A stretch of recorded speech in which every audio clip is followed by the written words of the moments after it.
A evolução profissional na gestão de pessoas, RH. Desde a transformação de uma economia baseada na agricultura para uma economia industrial no século XVIII, muitas mudanças aconteceram. Nos últimos tempos, ocorreram constantes transformações mundiais que influenciaram excessivamente o desenvolvimento das organizações. Inicialmente, houve a migração de milhares de pessoas para a indústria. Surgiu assim a necessidade de administrá-las. Fase contábil. Os custos em primeiro lugar. Nessa fase, os responsáveis se preocupavam principalmente com os custos das organizações.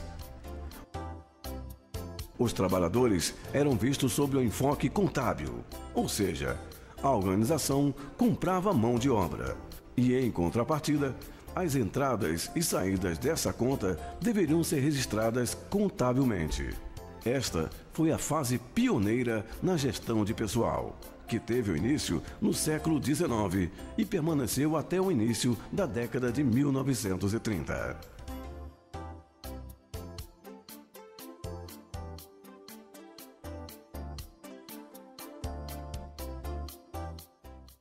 Fase legal. Estrito cumprimento da legislação. Getúlio Vargas criou a CLT, Consolidação das Leis Trabalhistas. Surgiram aí os direitos dos trabalhadores e a preocupação das organizações em seguir as leis. Foi criada também a função de chefe de pessoal, profissional que deveria se preocupar em acompanhar e manter os trabalhadores dentro das leis trabalhistas. Esta fase permaneceu da década de 1930 até a década de 1950.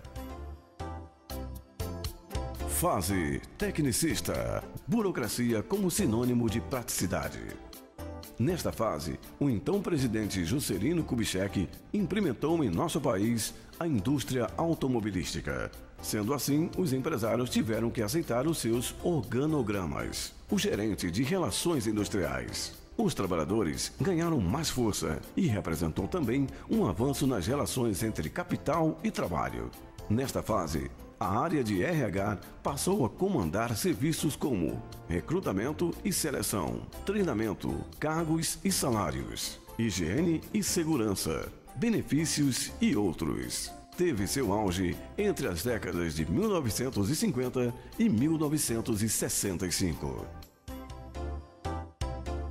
Fase administrativa. O sindicalismo como via de proteção. Esta fase teve início em 1965 e seu término em 1985. Foi nesta fase que ocorreu uma verdadeira revolução nas bases trabalhadoras. Implementação do movimento sindical denominado de Novo Sindicalismo. Nessa fase, o então chamado de gerente de relações industriais voltou a ser denominado gerente de pessoal. Seu cargo foi denominado como sendo gerente de recursos humanos, pois se mudou a ênfase dos procedimentos burocráticos e operacionais para uma ênfase mais humanística, voltada para os indivíduos e suas relações. Fase estratégica. Planejamentos como diferenciais. Esta fase teve o início no meio da década de 1980. Foi marcada pela colocação dos primeiros programas de planejamento estratégico ligados ao planejamento estratégico central das organizações. Nesse período, o gerente de recursos humanos foi reconhecido por diversas organizações como diretoria em nível estratégico e não mais como funcionário de terceiro escalão. Conclusão. Pelo que podemos notar, a área de recursos humanos ou gestão de pessoas é de suma importância nas organizações, pois ela se transformou de uma fonte de custos para uma posição estratégica.